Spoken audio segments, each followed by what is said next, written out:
dreams in our eyes. The crowds roar like a storm on the wind. We're the underdogs fighting again. I believe that we will win. Through the sweat and the fire within, we rise up when the skies grow dim.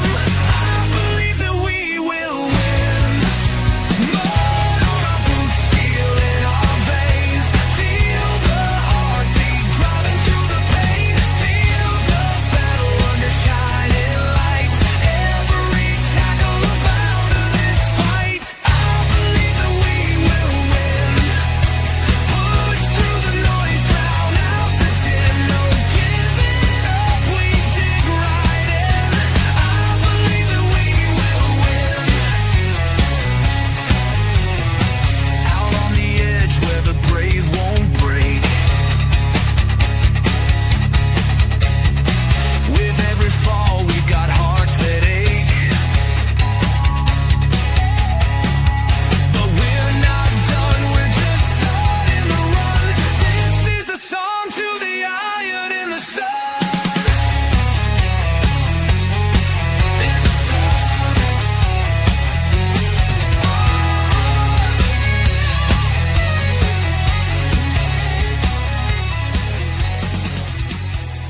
Shouts from the stands echo. Hey, what's going on, everyone? And thank you for tuning in to this week's MLS Watch Along here on Stateside Footy. And of course, for the third straight week, joining me on the Watch Along is Big James. James, good evening. I hope everything is doing well over there in Doncaster, my guy. Yeah, it's all good over here. It's just gone 12:30 in the morning, so I'm from the future.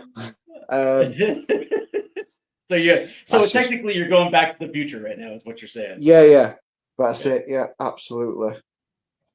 Well, so I'm absolutely excited because this week in Major League Soccer, it is Derby week all across Major League Soccer, and of course, before we get into it, we're going to highlight a few different matches this week. But of course, tonight it is Hell is Real, and of course, when it comes to Major League Soccer and when it comes to high-profile derbies, this one pretty much tops the cake. I know some people will say El Tráfico out there in LA between the LA Galaxy and LAFC, maybe even Cascadia between Seattle and Portland. But I think over the course of the last couple of years, Hell is Real. Not only is it just an exciting game to watch, but it also has implications in the Eastern Conference. Generally speaking, it's going to be one of three teams that are going to be vying for the top of the conference, and two of these teams are playing tonight. It just so happens they play in the same state in Ohio, so there's bad blood between them. Not to mention the fact there's also the U.S. men's national team implications. This because both teams have pool players who are probably going to be featuring in the summer's Gold Cup. So, James, like the last couple of weeks, you've seen some very good matches in Major League Soccer, but I believe this is going to be your first derby. So, Yep. how are you feeling? Excited? Yeah, Excited by it. It's the way the little I've read about it, it's probably akin to a North London derby or a Manchester derby, some of the big derbies that we have over here in England. Yeah, like I would think that, I guess in derby terms, maybe the Merseyside derby between Everton and Liverpool, kind of that kind of feel where there is bad blood, but that being said, it's universally celebrated. So let's go ahead and get into tonight's starting lineups, and we will start with the home team, the Columbus Crew. And of course, they're going to be starting off in a 4-3-3. And of course, it's going to be Patrick Schulte in net for the Crew tonight. Of course, U.S. men's national team number 2 between the pipes. And quite honestly, he's probably the best young U.S. keeper in Major League Soccer. And of course, last week he started in net against Philadelphia, allowing 2 to go through. But that being said, they did walk out of Philadelphia with a point. That back line is going to feature Farsi on the right side. Morea and Amundsen are the center back pairings. And Max Darson, again, U.S. men's national team pool player. He is going to be starting on the left side. The midfield 3 is going to be Zawadzki and Shambos, probably in a double pivot, with Darlington Nagbe playing the 10. And up top, it's going to be Aliwu on the right side and Gazdag on the left. But Diego Rossi is probably looks like Rossi is going to be up top playing the 9 tonight. And of course, this was essentially what we saw last week in Philadelphia. There's from what we saw last week, you would probably say that maybe that back line got a little tested last week against Philadelphia. James, Yeah, it looked like at certain times, definitely. Philadelphia, was running roughshod over them. But that being said, as that second half progressed, they got a little bit better. And held Philadelphia towards the end of that match, where they were able to claw back into it. The interesting thing is going to be exactly how Darlington Nagbe at the 10 works with Rossi up top, and then also how they get Gazdag involved in this one as well too. Obviously, Gazdag that was traded from Philadelphia, so that's going to be an interesting test. And now we turn to FC Cincinnati. And they run into essentially a 5-3-2 with their wing backs being Oriado and Engel, a back three of Højlund, Miazga, who was a former Chelsea product, U.S. men's national team center back, and Miles Robinson, who is currently a U.S. men's national team center back. Pretty solid back three. And the way that they deploy their wing backs in a traditional 5-back setting is going to be exciting. It looks like their midfield two of Buka and Obina. Evander is going to slide into the 10. And of course, the two strikers up top are going to be Denke and Santos. But really, James, it is all about their number 10, Evander. Last year with Portland was an absolutely phenomenal goal scorer at the 10 position. This year, he essentially gets signed to FC Cincinnati, and he has been absolutely brilliant. He is the straw that serves the drink for FC Cincinnati. It only makes guys like Denke and Santos that much better. And quite honestly, there's a reason why FC Cincinnati is sitting atop the East. Yeah. So, so what can we expect from tonight, then, Steve? I expect fireworks early. I would expect FC Cincinnati to get on the board first. And quite honestly, they just did. As we are going through opening spiel, the match has started. It looks like we are about 5 minutes in, and Cincinnati just put one past Patrick Schulte from the left side. He tries to punch it away, but right there to finish it, I believe, is going to be Denke, who was posted at the back post. So as we were talking, the match did get underway. We are 5 minutes in. And FC Cincinnati has taken a lead that quick. And it was Evander that actually put the ball up, and Denke was at the back post. So as I was waxing poetically about the Brazilian number 10, he gets the assist, and Denke puts it in. So we will have the restart here. 6 minutes, 45 seconds in, and here's Columbus now trying to push it up the right-hand side. And Great vision by Evander there. Great vision. Just showing a replay of the goal. Absolutely amazing vision to over his head like that. It's like Evander's probably, if not the best player, the second best player in this league. And here's Cincinnati again cruising down the right-hand side. They looks like they're going to find Santos in space. That ball's going to get deflected and out, and that will be a corner kick. And that was actually Denke. Who was in space. So already fireworks. And that's what I thought this match was going to be, James. I just think this was going to be something where Cincinnati is going to try to get on the front foot early and use their strength, which is Denke and Evander. So pretty much figured that was going to be it. It's been an electric start to first 5 minutes. It's like I say, you can certainly see Cincinnati are very set up to be in a very attacking formation with them wing backs really pushing high up, and sort of it's kind of it's the best way I can I would describe it. It's sort of like a bastardized Ruben Amorim sort of tactic. Amorim would sort of have two sort of holding midfielders and maybe one up top and two wider players as well. Whereas this is more the width is coming from your wing backs basically. And if you've got two wing backs, that's going to overpower because they've got the license to run forward because you've got that back three. That are going to be able to cover. So I kind of like that tactic. Yeah, and just right there on the corner, Oriano puts it in, but that is going to be deflected as Columbus is going to try to break, and they do. Here's the pass forward, and it looks like it's going to be Rossi who's going to swing it up the right hand side. Can Columbus play this one in? There's a shot on net, and that goes over the crossbar. Let me ask you a question real quick, James. Yeah. What is now the mentality of the Columbus crew conceding an early goal before they really have a chance to settle in? What is, what from that standpoint, being down an early goal, what is going to be the approach now for Columbus to try to at least settle in and try to get back into this match? Not panic. Yeah, that's what the captain should be really saying, and the manager should be relaying it onto the players as well. Don't panic. Let's not panic. It's not panic stations just yet. Just try and calm yourselves down and try and get into this game a little bit. That's what I would say. Be trying to get across to my players, just not to panic just yet. We've got 80 minutes of football left to play yet. It's plenty of time for them to get back in this game. And like last week, we saw them do that against Philadelphia. And so, not panic.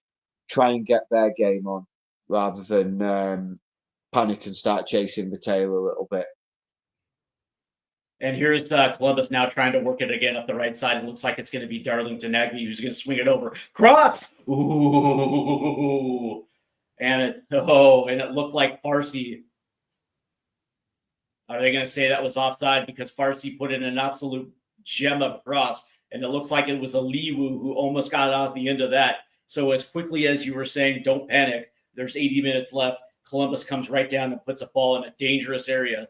It was a beautiful cross by Farsi, but they are saying that Aliwu was definitely offsides. Yeah, but I think that is that thing, bro. Not panicking, just start to play your game. We saw Columbus doing that numerous times last week. Yep.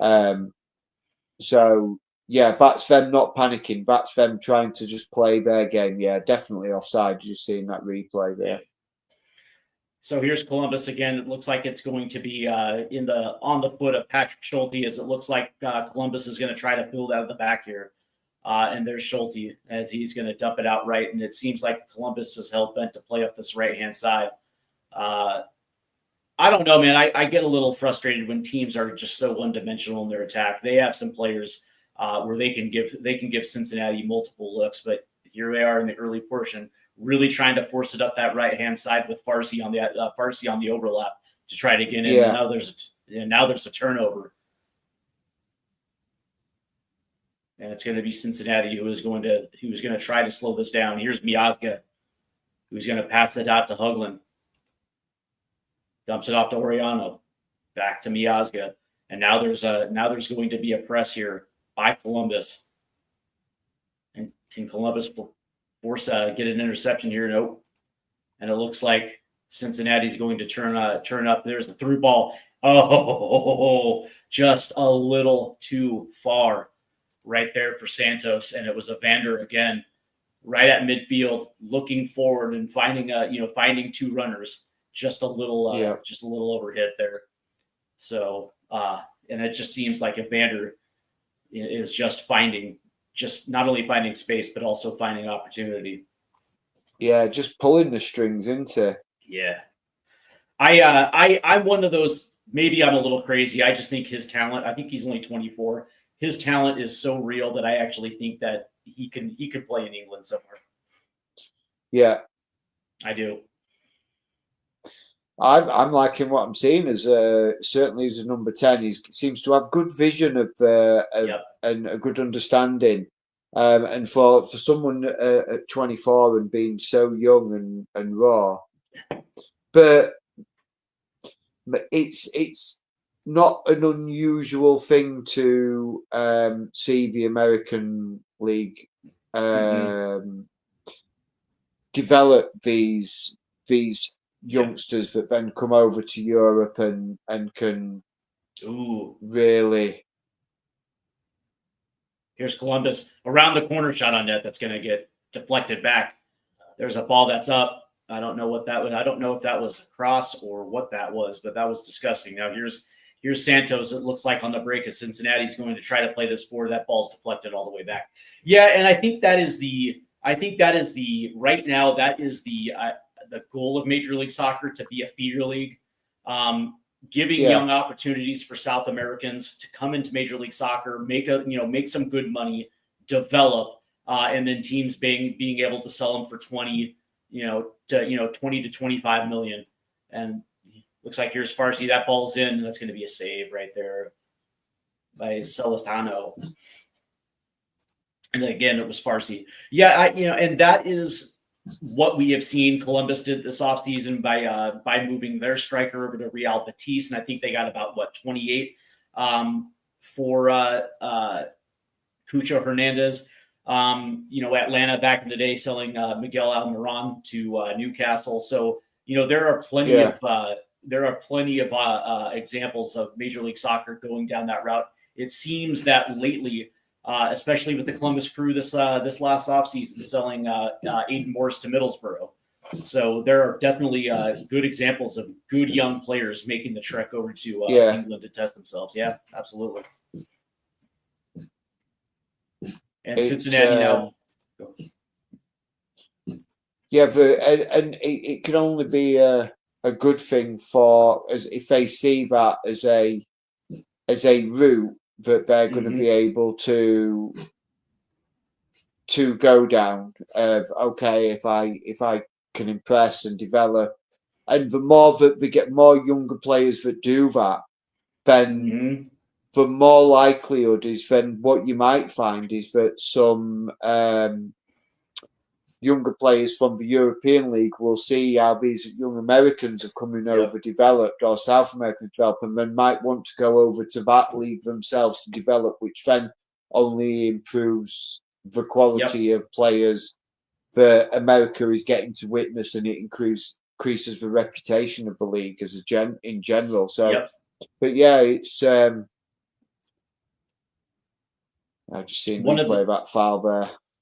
Yep, and it was Miles Robinson right there on Diego Rossi, so it looks like it's going to be a free kick for Columbus right there.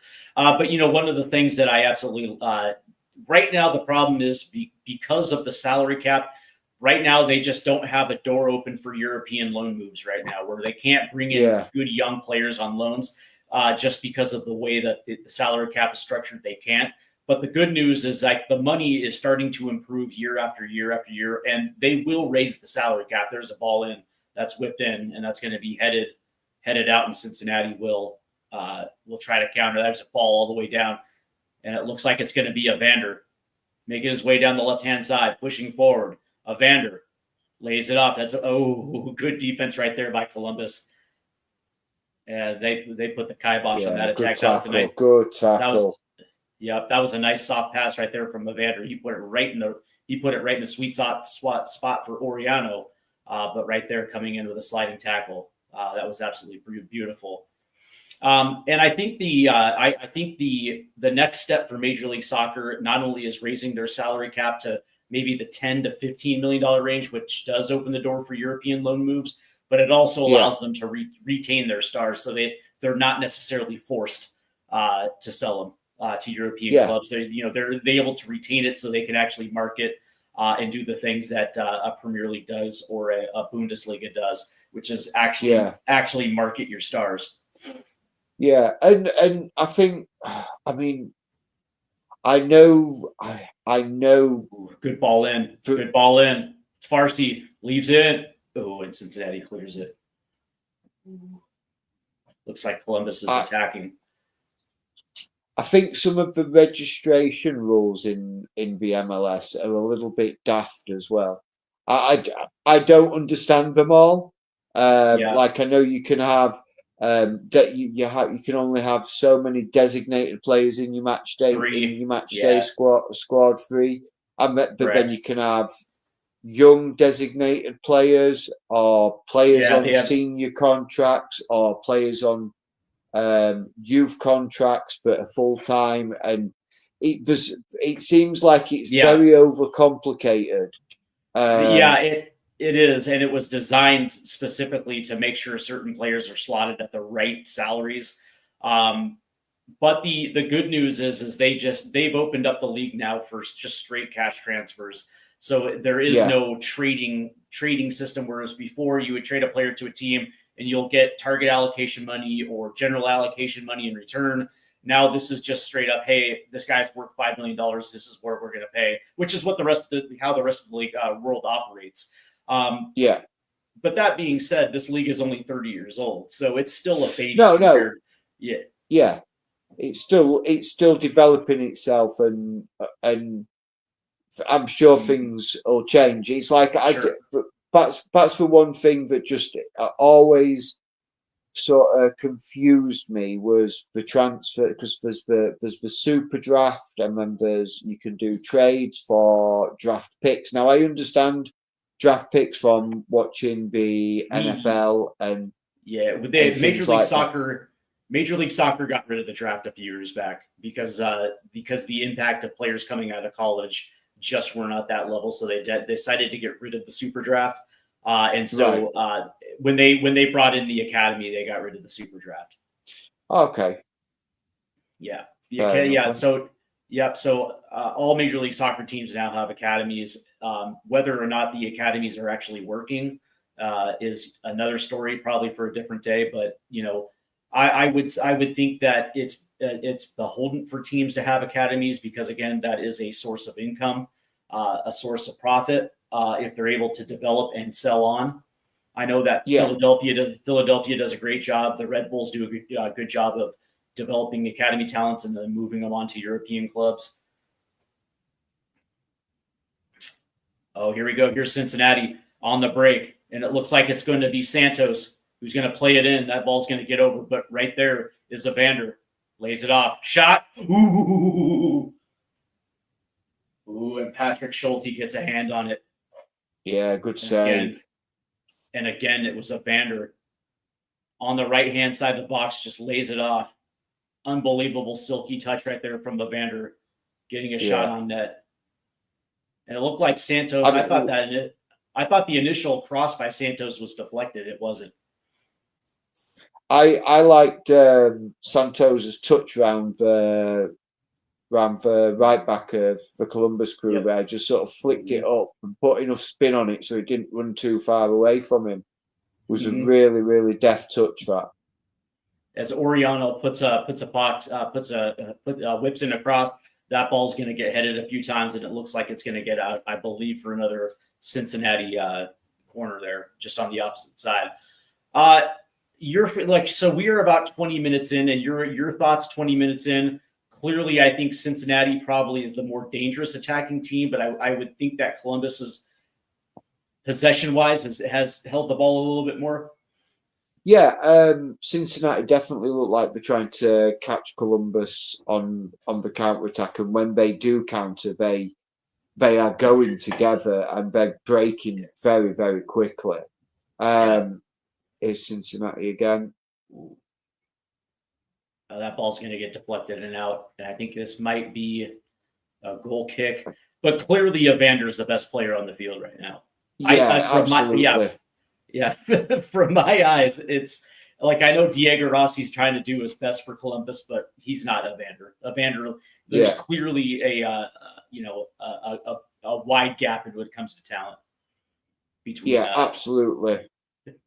And I think Columbus can be pleased that they have got themselves a little bit of a foot in the game. They're not completely out of it. Cincinnati are not completely dominating them and really putting them to the sword as of yet. But they do need to be wary of that counter, because when Cincinnati counter, they're countering quick. But I think Columbus should be okay. And like again, still the same thing. Don't panic. It'll come. It'll come. I think some of the final balls of Columbus has that's shown a twinge of just sort of trying to force the issue instead of just relaxing and letting it come. Absolutely. And Oriano tried to play a ball over the top of that back line, but right into the hands of Patrick Schulte. So Columbus right now will be on the goal kick right here as he puts it down on his foot. And, the interesting thing is, Columbus, again, under Wilfred Nancy is definitely married to playing out of the back. And you see right now that Cincinnati is eager to press right now. Yeah. Absolutely, and they are all up there. You can see that front four all sort of covering a man, and they've gone back to Schulte, and Schulte's probably going to end up going to go long here. I know. And no, he went short, but they're trying to play it through, and here's Diego Rossi right now as he's going to break. He's got acres of space, and he's going to lay this one off. There's a ball in. Ooh, save. And that was a shot off the right from Farsi right there. And again, they are trying to attack Cincinnati's right-hand flank right there with Farsi. And it's Diego Rossi right there trying to pull the string. And the interesting thing is apparently there's far more trust in Farsi off that right-hand side than Aliwu off the left. But that being said, it bugs me. It bugs me to death that certain teams are so one-dimensional when it comes to their attack. It just, I don't know, man, it just bugs me. No, it does, and you become easy to play against them because then you just overload that That's area. Exactly right. And so far, Cincinnati hasn't done that, but I would probably assume there's going to be an adjustment. Yeah. Here comes Dinky down the right hand side. Cuts in. That ball's going to be tapped away, and it looks like it's going to be Dylan Chambos. He's going to lay this one forward. It looks like it's going to be Diego Rossi down the left-hand side as he gets to the box. That's going to get deflected and out.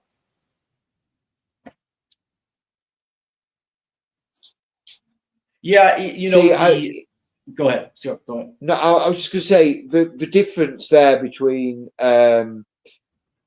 Columbus and Cincinnati there was it was quite telling, really, because whereas Cincinnati would already have the men there, Rossi was had to stop, check his run, wait a second. Correct. The defender was able to get back in position before Rossi could even attempt to cross it. Rossi then goes to cross it, and it's deflected out for a corner. But you got to say, where was Rossi's support there? It needs to be arriving quicker than that. Correct, right? And you bring up a brilliant point because every single time Cincinnati breaks on the counter, how many guys are forward? 3, and they're all attacking at the same time, making their runs. Evander has all the time in the world to lay something off into good spaces, whereas Diego Rossi, he tries to burn around the corner, and you're absolutely right. He has to stop and wait for support. And yeah, you hit the nail right on the head, right? That is the clear difference right now between these two attacks. Yeah, absolutely. Here's Farsi now, holding the ball off to the right. There's a ball in, deflected. And here comes Cincinnati. That ball's going to be tipped away, and there's going to be a whistle right here. And I believe, that's going to be on Darlington Nagbe right there. Somewhat of a smart tackle, James, right there. Yep. Yeah. 2-1 foot team a little bit there. It was a 50-50 ball, and he just left his foot there a little bit. He probably always knew he was not going to get there first, but he just made sure he was aware that he was around, and it allows Columbus to reset and regroup and get ready for this free kick. And Patrick Schulte will play it out as Miazga took that free kick all the way down. More looked like a clearance than anything else, as Patrick Schulte was able to clear that one. And now Columbus is going to have to reset in their own area. But there again, there's Cincinnati's press, giving them absolutely no room to operate. There's a ball over the top. It might be Diego Rossi.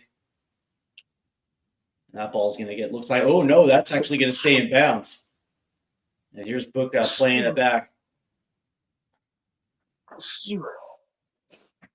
And here's Hagelin playing all the way to Oriano. 2v1. And there's going to be a whistle right there. And so it looks like Cincinnati's going to get the benefit of the doubt right there with the call. Yeah, I think something of nothing really there. I think it was a very soft free kick. I agree. Cincinnati are doing very much what Philadelphia did last week with the press on Columbus. And I get that Columbus want to play out from the back, but sometimes you're better off not doing it.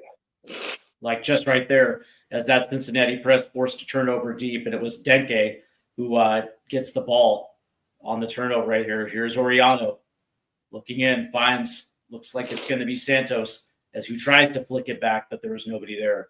And now Columbus is going to try to break. There's a deep ball through, and it doesn't look. Oh, Nagbe does get on it, and they're going to be a whistle. Oh, I don't know. About that yeah.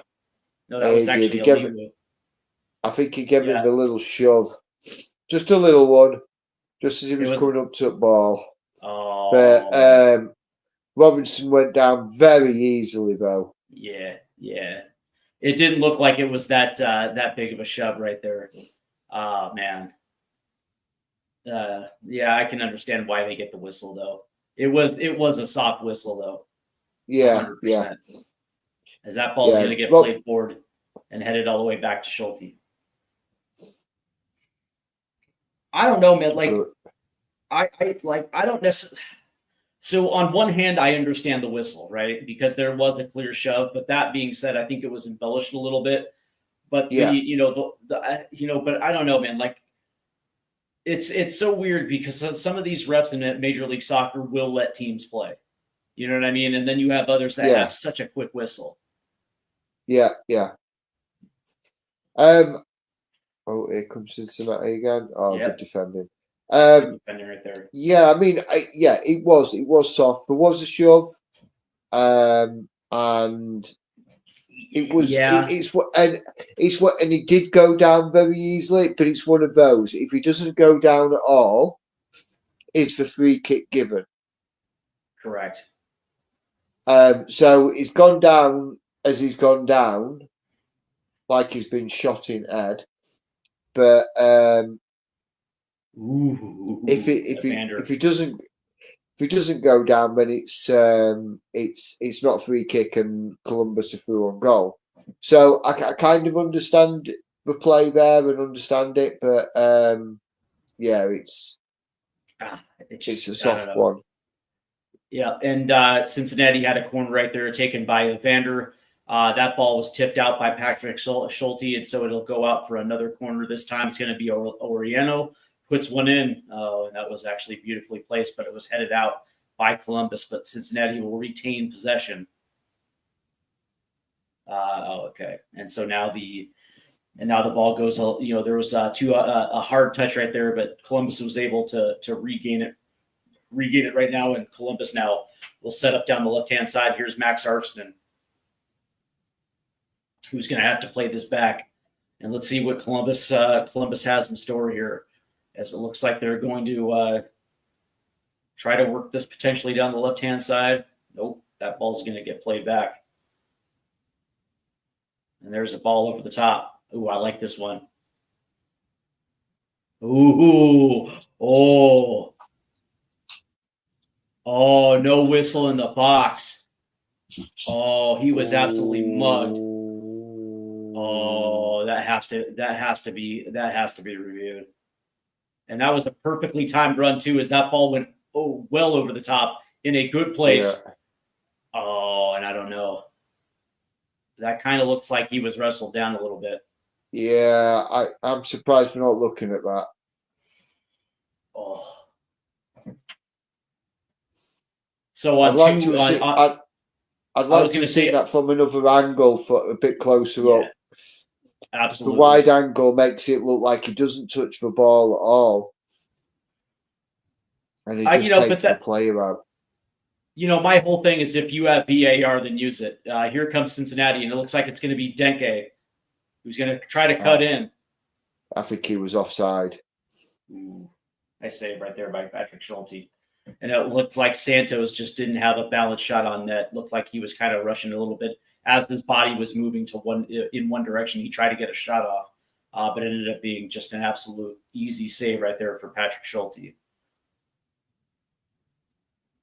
Yeah, I just look at this and I'm like, well, if you're gonna have VAR, then use it. You know what I mean? And even if it's just a quick review, just to rule it out, then do it. It just didn't seem like there was any hesitation to even review it. It was like no, it's not a penalty, and we didn't even look like the referee listened to anything or checked to see if his decision was right. But yeah, I mean, if they obviously saw nothing wrong with it, it can't be a penalty. And here's Columbus now, working in their own half. Here's Arvston, lays it back. Yeah, it's just like, that's what bugs me is the unevenness of some of these calls. There's a nice little through ball right here as that's going to get laid off to the left-hand side. Diego Rossi puts one in. Nobody's there. Good defense by Cincinnati. And it looks like Columbus is going to retain possession. There's Darlington Nagbe. So Columbus is keeping the ball deep in Cincinnati's half.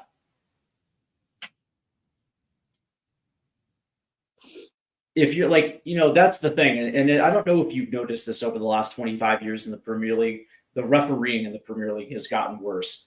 There was some of the old refs in the Premier League that had been around for 20 years that know how to keep their whistle in their pocket and just allowing the game to flow naturally. And if there's an obvious call, they'll make it. But that being said, it's it's now they have these young refs that are by the book, and that's the same thing with Major League Soccer. And so what you get are some uneven calls where there's going to be a whistle as Miles Robinson lightly hits the turf, and then there's going to be a no call in the box where it probably should have been a review. Yeah. And I just think some of it is referees being scared to give a decision on the pitch.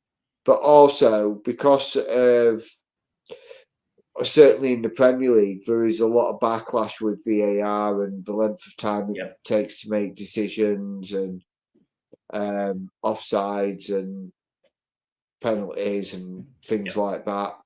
And VAR was always supposed to be if there is a clear and obvious error.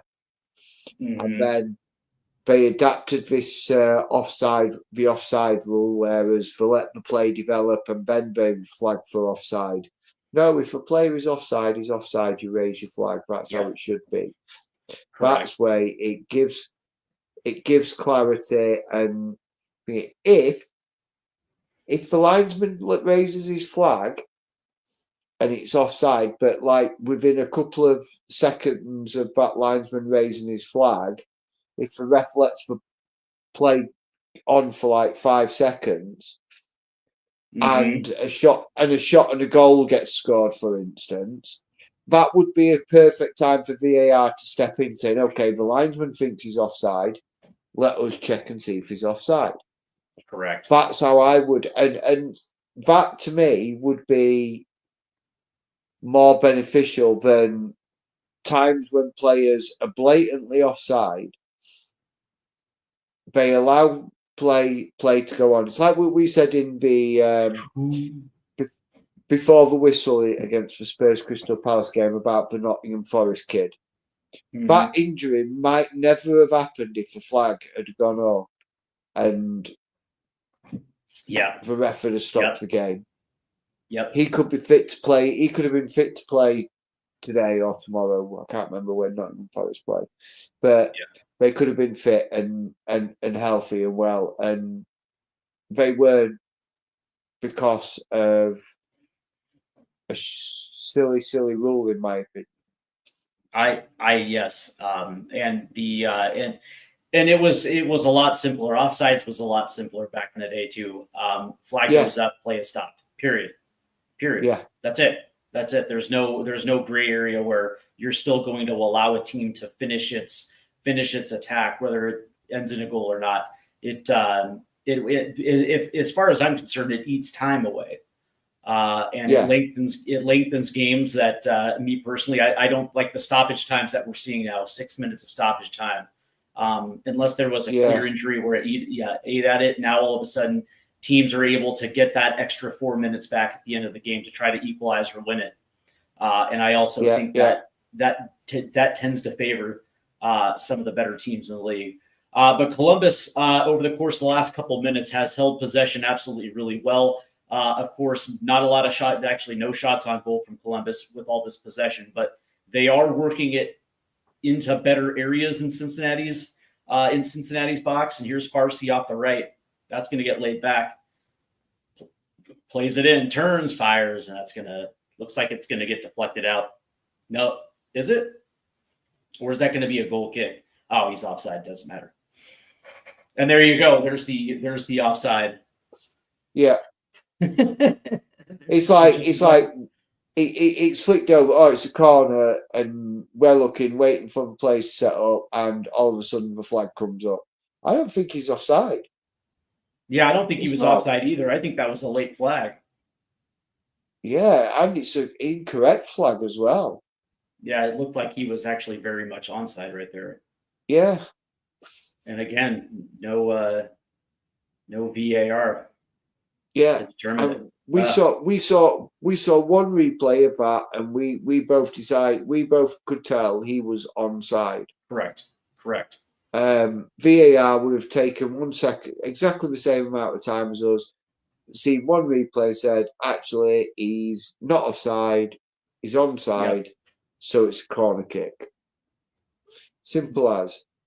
Do you know what the other problem was right there? Is the linesman was out of position to make that call. Look at where the position Yeah. of the linesman is, and look at where that ball ended up connecting to. He wasn't in a position to determine whether or not he was offside to begin with.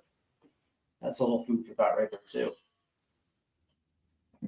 And here's Columbus now pinned into their own ends. They're trying to play off the back, and now Patrick Schulte's going to have to bomb this one up the right hand side, and it's going to come down to FC Cincinnati. That ball's going to get played up a little bit over the head right there of Santos as that ball gets out for a Columbus throw-in. And the interesting thing though is that I kind of appreciate Cincinnati's game plan today because they have no problem conceding possession. It doesn't look like they care one way or another. They're just like, oh, that's cool. Go ahead and do your thing. We're going to play defense. And oh, by the way, we're going to hit you on the break. Yeah, exactly. Like that shows me it's a team that's just filled with confidence. Absolutely. And you can see that in the way they play, way they move together, way when one man picks the ball up, you can always see 2, 3 players in perpetual motion. Mm-hmm. So yeah, I completely agree. By the way, Columbus had 64% of the possession here in the first half to 36 for Columbus. 36 for 64 for Columbus, 36 for Cincinnati, and that certainly has played out as this first half has progressed. We are in the 42nd minute. For those that are just tuning in, it was Columbus within the first Cincinnati in the first 5 minutes. They were able to get on the board. It was Evander to Denke at the back post there that gave Cincinnati their 1-0 lead. But throughout the course of this first half, the possession has completely been with Columbus, but yet they have yet to turn all that possession into even a few good chances on net. Reminds me of a team. I don't know. It reminds me of a certain Premier League team that played the most of the season with high possession numbers and no shots on goal or goals to pay off all that possession. I don't know, James. Reminds me of a certain team. Yeah, yeah. I feel you. A certain team who's going to be playing on Wednesday. Yep, yep. That's going to lift its first trophy in 20 odd years. Yeah. What is it? 18 years? So here's yeah, it was 2008, right? Yeah. Yeah, 18 years. League Cup. Yeah, Leagues Cup 2008, yeah. Yeah. It's still damn near 20 years anyway. Yeah. It's it's funny. I was talking to my brother about the game earlier on, literally just before we came on. We were talking, giving each other a little bit of banter. And just as he told me he's getting ready for bed, and I said, "Oh, I'm just going to get ready for my show." He says, I said to him, I says, "Oh, don't." Says, "Look, I'm always here for you. Blah blah blah. If you need to have a chat." Is there good? Oh, no whistle. All right, so that ensuing play was Diego Rossi, who was trying to penetrate the box. He falls to the turf, but again, no whistle from the refs. Yeah. Cincinnati will take over possession. So you were he was jumping in the shower. He was jumping. He was getting himself ready for bed. He was like he's self-employed, so he works even on a Sunday. Sure. I just said to him, "What was it? Okay, Chief," because we call each other Chief. Sure. So, but okay, Chief. Well, hopefully you can get over for the cup final, because he said about coming over, and I said, but I'd be doing the watch along. But maybe if we could find a pub somewhere watching it, we could do a watch along in a pub. Sure. And I said, it would be nice to see you. If you want to talk, I'm always here for you. I know I'm your annoying little brother, but I love and care. Try and get some rest, and just remember, and I gave him like a little inspirational quote, like the earth turns, the stars will shine, and the sun will rise. But most importantly, Spurs are going to win the Europa League. Because he's a big Man United fan. Oh, okay. Now, there's the context, right? He's a huge Man United guy. Yeah. It's like my entire family, Steve, are Man United. All my family have been Man United. My grandparents were Man United fans. My great grandparents were Man United fans. My mum was a Man United fan. My auntie was a Man United fan. So this runs generations. Manchester United runs generations in your family. Yeah. And I was like, nope, I'm not doing that. I'm not doing that. And I even remember one year, I must have been about 5 or 6. My grandparents bought me a Man United shirt. I was like, I don't follow them. I don't support them. I don't want it. Well, I became a Spurs fan in 2000, 2001. I used to hang out with my brother on the weekend. We would party on a Saturday night, and then on Sunday morning, my brother would wake me up. I'd sleep on the couch, and he would come out like at 6, 7 o'clock in the morning. He would turn on the TV, and it would be Arsenal playing. He was a big fan of the Gunners, and I remember watching it, thinking to myself, I absolutely hate this team. I don't know anything about them. I just don't like them. They're cocky, they're brash, and I've always been that underdog guy. I just don't like people that are loud and cocky and arrogant. And I was like, I do not like Arsenal. And so I remember going to the early search engines and typing in who is Arsenal's biggest rival, Tottenham Hotspur. So then I started looking for videos about Tottenham Hotspur, and I liked them. I was like, that's my team. And so I started following Tottenham Hotspur, and it really became I really became a proud Spurs fan when there was a certain winger by the name of Gareth Bale. When Gareth Bale and Luka Modric, and I was like, oh my God, like this team is going to win the Premier League. Like if they stay, this team is going to win the Premier League, and of course they didn't, and we didn't. But it is what it is. Like that's how I became a Tottenham fan. It was because I just wanted to do something different for my brother, as brothers do. So you don't want to run on the same pack. You want to differentiate yourself. But we are at the end of the first half right now as FC Cincinnati has a 1-0 lead over it. Let's go ahead and get into the scores from around the league. And we begin earlier today. The Toronto FC beats Montreal 6-1. As goals from Tyrese Spicer, brace by Bernadice, Ola, I can't pronounce that last name in the 33rd minute, and then Theo Carbonneau also gets a brace today. Montreal gets one from Veroni in the 64th minute, but in the 21st minute, Joe Waterman gets set off for a red, and Montreal gets absolutely destroyed today. The Canadian derby up there, 6-1. It's the New York City derby, NYCFC versus the Red Bulls, and today NYCFC takes it 2-0. Goals by Martinez and Morales. And so big win there for NYCFC against their New York other half.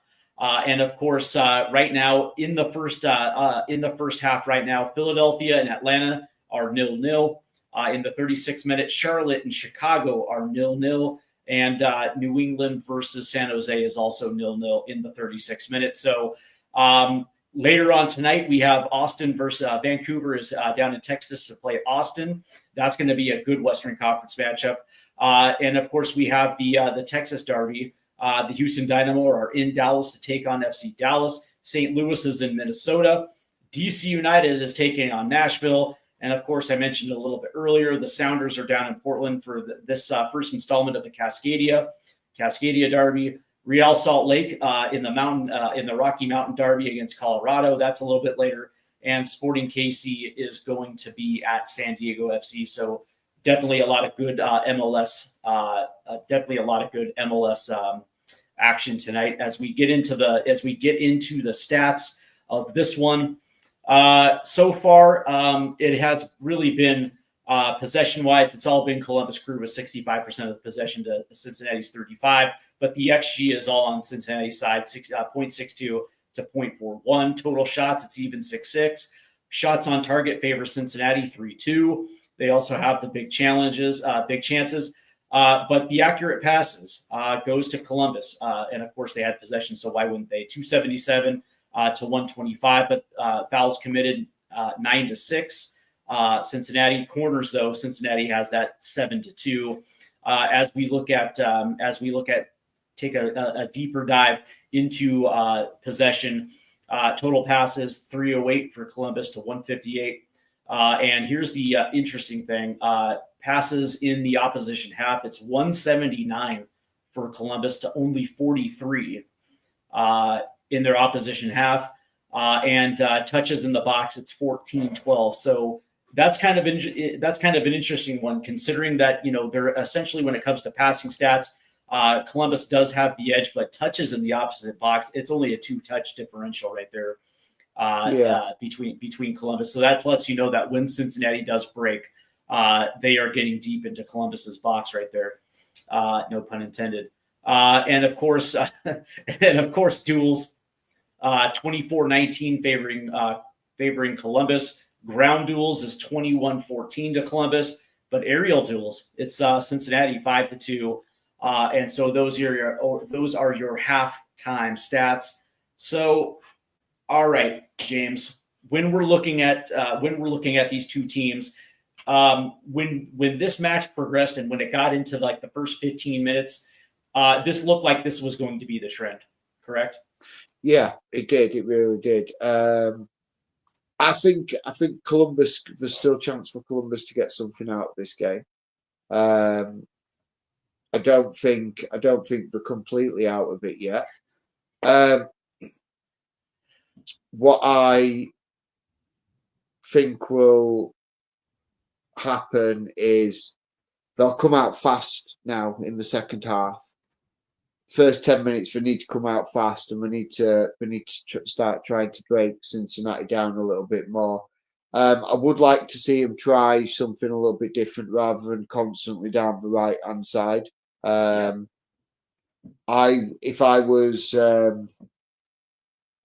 players on the left, I would be getting a bit annoyed that it's always going down the right-hand side. So, yeah, I mean, if Cincinnati can just maybe stay as they are for the next first 10 minutes, I then can see them sort of coming back into the second half and then maybe getting another one. But it's going to be a fight for them. I don't think Columbus will make it easy. I think it's going to be a good second half. I would agree with you. One of the things that I noticed, and you hit on this beautifully, it's because Columbus tries to break. There's not a commitment for numbers forward, and we saw that a lot in the first half. And because of it, once they were able to hold possession, their passing ability is fine. They just can't seem to find that final pass, that final link into the box to try to put anything on net. It appears to me that Columbus is having a hard time breaking Cincinnati down. They can't seem to find that entry into the box. But for FC Cincinnati, I would not be surprised if the second half starts like the first half, where they're able to get a quick goal within the first 10 minutes and put Columbus to the sword. That would not surprise me at all, because when they do get forward, they get numbers forward. And Evander has literally been all over, Evander's pretty much been everywhere in their attack. There is no spot where he's uncomfortable in. And I would probably assume that that's probably going to be what they're going to be focused on, making sure the ball's out of Vander's feet when they do break, and just allowing numbers to get forward. And if they can figure that out to start the second half, I don't see Columbus coming back in this one. Maybe they might be able to pull a goal back, but the way that Cincinnati's been playing defense, it just, to me, it just seems that Columbus just does not have an answer. No, but at the moment, certainly with their attacking threats, with Evander, like you say, pulling the strings down there, they need to stop him from doing that. In a nutshell. It's like, how do you man mark Evander though? That's like the problem. It's like, it sounds easy. It's like, let's draw it up on paper. We're going to do this. Well, they haven't been able to do that. No, I agree. I make it sound very easy. You're absolutely right. No, but I think they do need to try and get an answer and sort of either mark him a little bit tighter, not give him as much space and time to dictate on the ball. Because right now he's basically got the pitch as his oyster. It's his playground at the moment. Or at least try to mid-press him in midfield. When that ball is intercepted at midfield, at least try to install some sort of mid-press where it takes the ball off his foot. And then that from that point, you can try to mark him down the field. That could possibly be something that they could employ. But so far, it's like they have just allowed Evander to run free. Quickly, I want to say what's up to Adrian, who's in the chat. What's going on, my man? Good to have you along tonight. And of course, for those that don't know, Adrian runs Spurs Diehards TTID. Definitely get over there and like and subscribe. While you're liking and subscribing, though, make sure that you like and subscribe to Stateside Footy, because every Saturday night we do have the MLS watch along. And as this summer progresses, not only will we continue to do Major League Soccer, but we have Leagues Cup. We have the Club World Cup that's going to be on this channel as well too. And we also have the Gold Cup for the U.S. men's national team as well too. A very jam-packed summer when it comes to the U.S. soccer. So there's going to be a lot on this channel on top of all the summer transfer news for your Tottenham Hotspur and the Premier League as a whole. So there's a lot of good things coming up on Stateside Footy, as well as our sister channel, THFC TWD, and of course Big James is all over the sister station with Durham Ashran. So anywhere you want to go this summer for football, we got you covered. So make sure you hit the like. Absolutely. All right, as we are getting, yep. And we got a few minutes though, and what's funny is you mentioned that because of the formation that Cincinnati's playing, it kind of reminds you a little bit Manchester United, and that was I was like, it's like what team outside at that point when you said it, I was like, well, what other team in the Premier League outside of outside of Manchester United that kind of plays that three in the back. And the only other team I can think of is Crystal Palace. You know what I mean? Crystal Palace kind of plays that, that 3-4, that 3-4-3 as that lines up, which is actually a great formation to run. I'm actually a big fan of three at the back. I think it's a very underrated formation. And if you have the wide playmakers, it absolutely just opens up your back line. But that being said, I don't think Manchester United has the wide horses in order to do it. That's why they invert him. That's why they invert him, because they don't have that. Looks like a lovely evening in Ohio. Yeah, absolutely. Show some pictures. We have a comment here again from Adrian. He says, "I must confess, I do not know that much about Major League Soccer." Well, Adrian, I take it from Big James here, who he himself is. This is his first rodeo when it comes to Major League Soccer. Game. He's been quite impressed. It's a fun league, man. Yeah. It's not. Listen, a lot of people that support big European teams and they know very little about the MLS. They sort of say, "Oh, it's a league full of old men," or "It's a league for this," or the quality is not good. I've been very happy with the quality of football that I've seen on show these last 3 games. The very first game was a little bit dull. I'm not gonna lie. You had Montreal and New York, and it was one of the league's worst versus kind of like a mid-Eastern Conference team. But the last 2, Philadelphia, Columbus, and then tonight, it's been great. One of the things that I will say about Major League Soccer is because of the DP rule. And the way teams use their DP is they always purchase attacking players, right? And because of it, you're going to have a discrepancy between the attacking versus the back four, because Major League Soccer teams don't use DPs on defensive players. They don't buy center backs that way. And so essentially what you have is a league that kind of shuffles defenders around, right? So if there's a good defender, teams will try to buy him, or they're going to use their academy to try to develop. Or maybe they'll make an under the radar signing for some South American defender or something like that. But for the most part, the way that this league is structured is to score goals.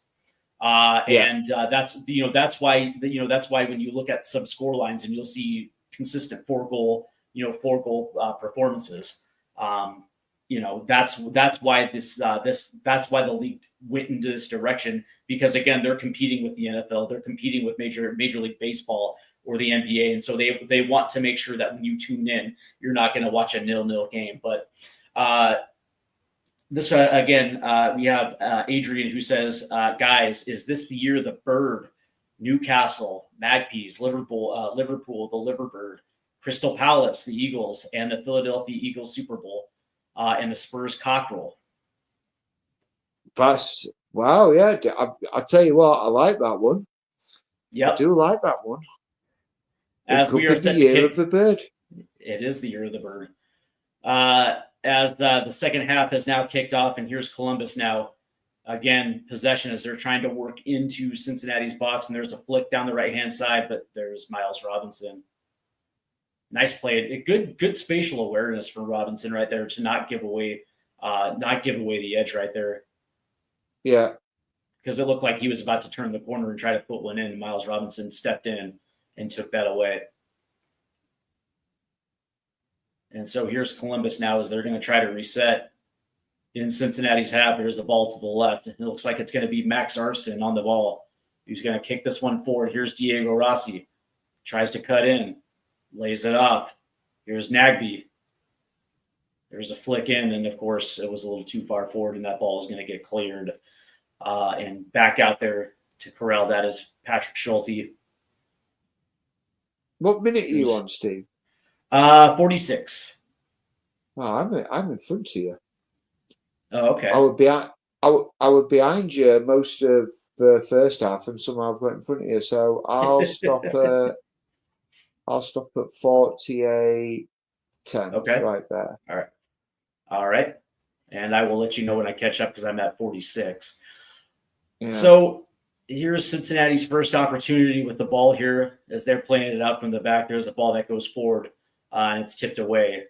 It looks like by Darlington Nagbe. So Columbus will retain possession as we are now in the 47th minute. So your prediction so far has been absolutely true as Columbus is trying to ratchet up the pressure here. There's a good ball forward. Oh, and good defense right there as a cross was coming in from Max Arfson. But that being said, it was Matt Biazga right there with a nice little slide block. And that was a very good through ball to Arfson. He was just a little tentative right there.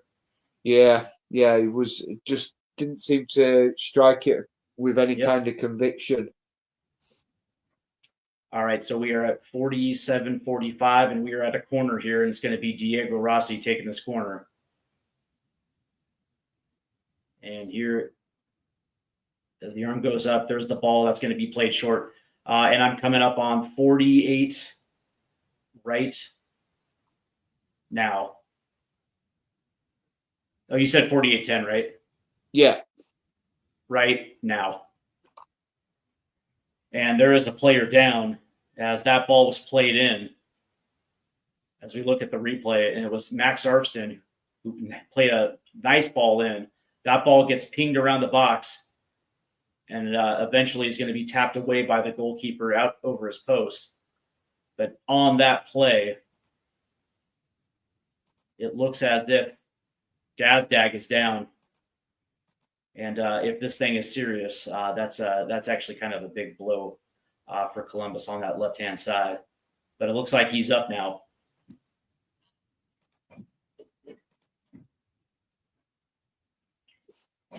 As are they going to say corner? I don't think so. It's going to be a goal kick. So all that brouhaha in the scrum right there with the ref trying to decide whether or not there was going to be some sort of penalty right there comes to naught now. So here's Calistano right now. He's going to take a goal kick. He's waving everybody down the field, and this is what I like. Play that ball a little forward. That's going to get over the head right there and out of bounds. So Columbus quickly will regain possession now. Yeah, so Cincinnati will just sort of feeling a bit of pressure. Let's go long. Let's get it upfield. Let's get it away from his defense. Let's just have a reset minute, but a little bit overhit and letting it go all the way out like that. That kind of negates what you want because it gives Columbus the ball straight back. But Columbus, done exactly what I thought we were going to do. Really come out hard in the second half so far. Just hopefully that they can keep pushing and they'll get some reward for this hard work. The ironic thing is Patrick Schulte did the exact same thing as soon as the ball was played back to him. He decided to go long right into the Cincinnati's center back right there, Matt Miazga. So it ended up with Cincinnati getting the ball back. But that's the thing. It's like there is a time. Again, there's always a time and a place to play it out from the back. And the biggest problem is with Cincinnati's press. That's probably not something that you would like to see Patrick Schulte kind of play a little bit more long, just like Cincinnati did right there, understanding that Columbus is trying to get the ball back higher up the pitch. And they just said, you know what, we're not doing that. We're just going to boot this long. So here's Cincinnati now trying to play up the left-hand side. It was supposed to be a give and go, and now somebody just absolutely got hammered off that left-hand side. There's still no whistle. But good job by Ariano to keep this ball in. As they're going to try to play this potentially through a little centrally. No, they're just going to lay it off the left-hand side. Here's Evander making a deep touch here. Back to Evander. And he's going to lay this one back. Here's Miles Robinson, who's going to play this forward. And there's Columbus right there to corral that. And Columbus now will have possession. Here's Amundsen playing it forward. Here's Darlington Nagbe. who, what's interesting because he started the game as a number 10, but he's dropped back and almost in a box to box role as Diego Rossi has dropped down, and it's almost like they're playing with two high strikers a little bit. But here's Gazdag now off the left hand side. He's going to try to cut in, lays it in. That ball's going to get tipped away, and there is a whistle. And that's going to go against Cincinnati right here. And I'm trying to figure out what the penalty was. I think it looked like it struck his hand. Was that in the box? Yeah. I think his arm came out and it struck his hand. So there's the. Oh yeah, I think you might be right. That's Hagelin right there. Did he get it? Was that intentional? So there's Rossi tips. Oh yeah, and that's off of Hagelin right there. Are they going to say this is intentional or unintentional? Yeah. And it looks like they're set. Yeah, they're good. It was high. It was high. And it looks like Diego Rossi is setting up for a penalty here. And it looks like they're going to give him the penalty. And my question was that intentional? Because it didn't necessarily look like his intention was to have a handball. It looked like his motion was going one way and his arm was just left out and it just incidentally hit his arm. But that being said, it looks like it's going to be a penalty, and it's going to be Diego Rossi taking this for Columbus. Here's the kick. And it's in. Columbus equalizes. 1-0. Good goal. Good goal. See, and that was just within that first 10-minute window. Yep. And that's what Columbus needed. They needed that goal in that first 10 minutes. Now that will give them the confidence now. Yep. And I was going to say exactly the same thing for momentum, for momentum's sake. And now all of a sudden this thing is back to 0. And now that they have essentially figured out a way to work in the box, it's going to be huge for momentum. Yeah, absolutely. The question is how is Cincinnati going to respond to this now? Defensively, they have done a very good job they've been very tough to break down, and it wasn't through the run of play that they got this goal. It came off a penalty. So the question, I guess, is, what's Cincinnati's reaction? What's their, how are they going to respond? They've got to reset, recompose themselves, try and get the foot on the ball, because right now Columbus are dominating possession. Yeah. They need to settle themselves a little bit this second half. I'll tell you what did raises the eyebrows a little bit. It was one of the few times that Columbus went down the left-hand side, not the right-hand side. Correct. And the ball gets delivered in. It's passed to Rossi. Rossi's turning, tries to get the further crossing. The arm goes up, and it's a penalty. So, first time we've gone down the left. So maybe that'll start to get them thinking on. We can use the left-hand side. We don't have to always go down the right. Right, and it also potentially stops Cincinnati from overloading the right-hand side right there, or excuse me, the left-hand side as they're attacking. But Cincinnati just had a nice little opportunity right there as Miles Robinson picked the back pocket of Darlington Nagbe, and they were on the break, but the weighted touch was too heavy as Evander was streaking down that left-hand side. That looked like it was going to be a good opportunity for Cincinnati, but as it is, Columbus will take possession. And here's Amundsen who's going to try to play it. Now has to go back to Patrick Schulte, and there's Cincinnati there on the press as that ball's going to get played forward. Nice touch. Here comes Columbus now down the left-hand side. It's going to, nice defense by Oriano, taking the ball away from Gazdag as Columbus was breaking down that left-hand side. What can Cincinnati do? And is there going to be a whistle? Yeah, there's going to be a free kick for FC Cincinnati there. And it was looking like it was a Munson right there. That was a nice touch right there that sprung Arston. But Oriano was there, was trailing him and just poked the ball away. So here's the free kick. If that thing is going to get played forward. Trying to cut in. Here's Ariano. That's going to get played all over to the left. That ball takes a wicked touch, but here's Evander inside. Oh, he tried to lay it off for Evander, but that gets deflected. Here comes Columbus. And what's interesting about it is, like, when Cincinnati decides to flex their muscle, James, they have no trouble moving that ball around the box. No, absolutely not. And they move it. They do it so well as well. They move it quickly, and it's the passing can be sharp. And it looks like Columbus is going to make a switch here and coming onto the pitch now for Aliwu. It looks like it's going to be Jason Russell-Rowe, the young American who has actually played incredibly well this season. I think he's got 5-6 goals on the season so far. So it's nice to see Russell-Rowe and that also again kind of solidifies their too high striker. As Jason Russell-Rowe will probably going to be stationed on that left side, maybe playing that inside forward false 9.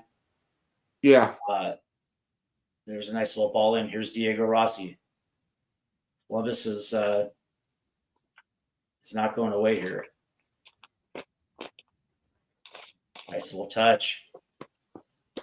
Oh, good defense right there. And Cincinnati regains possession, but they are deep.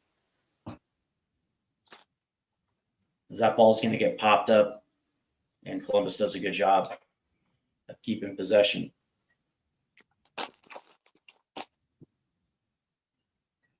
I don't know. Like, I just think Cincinnati has to do a better job of getting a little bit more possession.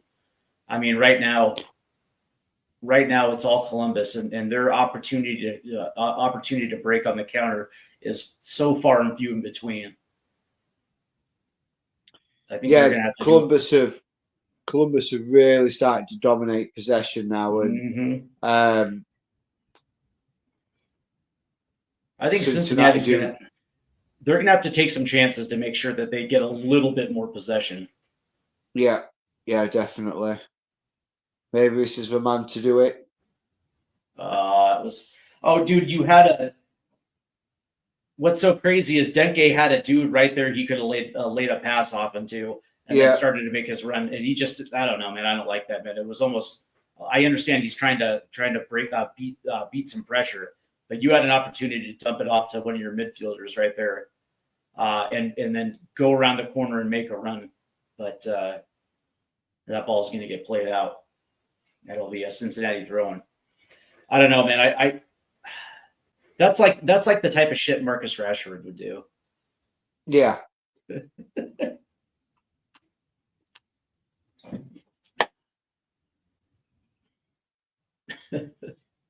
So here's Engel now. He's going to be throwing it in for Cincinnati as they are deep into their own half. That ball's going to get played forward. He did it better than Marcus Rashford, though. It's funny. Rashford gets a lot of hate, but there's still talent in that dude. But yeah, he's just the type of guy that, won't buy into a coach's system. I think he's taken his eye off football. I think he's a little bit, but he got too. I mean, look, I'm all for footballers doing good causes and helping out the communities and people less fortunate. I think that's a brilliant thing that he's done. But how much time is it taking away from his football? Because it's certainly his football seems to be suffering right now. As Cincinnati makes a change, as Santos comes off and Amunga checks in for Cincinnati here. But yeah, no, you're absolutely right. It's what a fall from when he was playing a pivotal role for England in the 2021 Euros just 4 years ago. and what seemed to be like at the peak of what I would consider the peak of his powers. And it's, and I would probably assume a lot of it has to do with the coaching carousel at Manchester United. It makes sense, and it's what made Kane leave. Yeah, and when you look at it, you look at how people keep comparing the Spurs and Man United seasons. I know Manchester United have changed their manager mid-season, and you would have expected them to pick up a little bit, but it hasn't really happened. But it doesn't surprise me that the teams that keep changing some of the teams that keep changing the managers the most are where we are in the league. Here's the Vander. There's a ball in, just a little too far. You know what? Yeah, and the crazy thing is I understand it from a player's perspective, because they're looking for stability.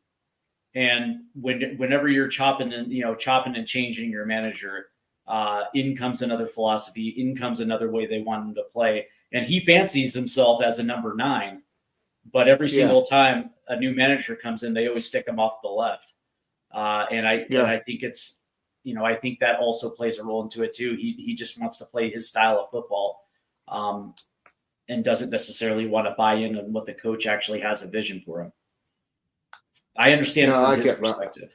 Yeah, I totally get it, but you're still responsible to be a team player. You know what I mean? Absolutely, yeah. And the way I always say it is, these players are all very blessed to be doing something that we'd all love to do. Exactly. And earning good money doing it.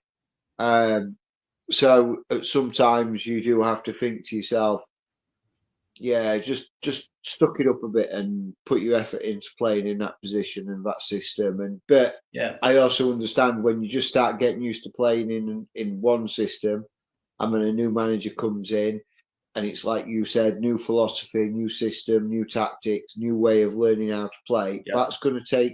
That takes its toll on you, and the constant changing, and that's what we've seen at Spurs over the last 5 years is the constant changing of manager, and things haven't been great. I mean, it's no shock that one of our best periods in the league and in Europe came when we had one of our most settled managers in Pochettino. And even when you go back as far as Harry Redknapp, we did well in Europe and we were doing well in the league. Mm-hmm. We were in the top 6 in the league, and we were doing well in cups and Europe, because Harry had been there for quite a few years as well. So the two managers that you can see where give them time, give them the ability to build a team, and those players that he's got to develop and truly learn a system, and the overall outcome of trophies would come eventually. But correct, it's all about the here and now at the moment in football, and gone is the patience. Patience and slow rebuild. Fans want it now. Yeah, owners want it now. And I'm not a big fan of that, because you're not going to be able to instill your identity or your philosophy in a season. That's good. It takes at least 3 years for a team to be galvanized in their identity and the way they want to play. And because it's a what have you done for me lately type of attitude, coaches, especially at Tottenham, have only gotten 18 months, and you can't you can't keep chopping and changing. Let me ask you this question though, because you played.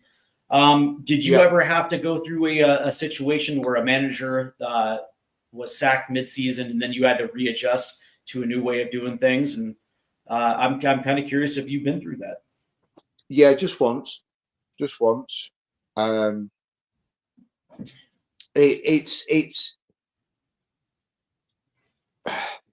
It's difficult when, as a player, you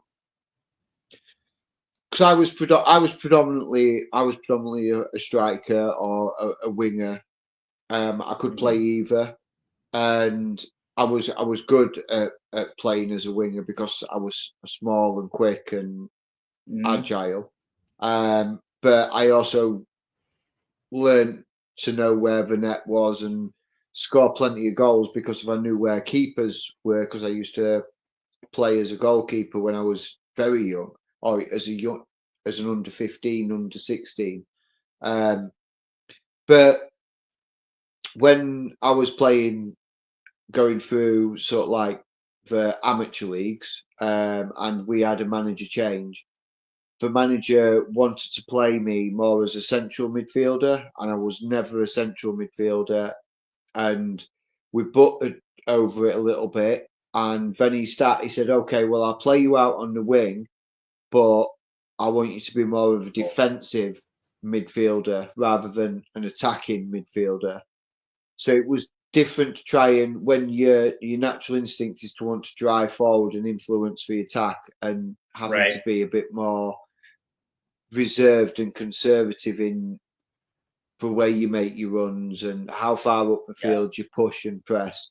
So it can become a bit confusing. And what was your mindset? I mean, you strike me as a guy that would pretty much do whatever you need for your manager. You know, was there an adjustment period, or I mean, was there any frustration? I was frustrated in my ability to not adapt to the position, but to know that I was delivering what the manager wanted at a higher level, at a high enough level, and because of the kind of characters, you don't want to let your gaffer down, you don't want to let the manager down, right.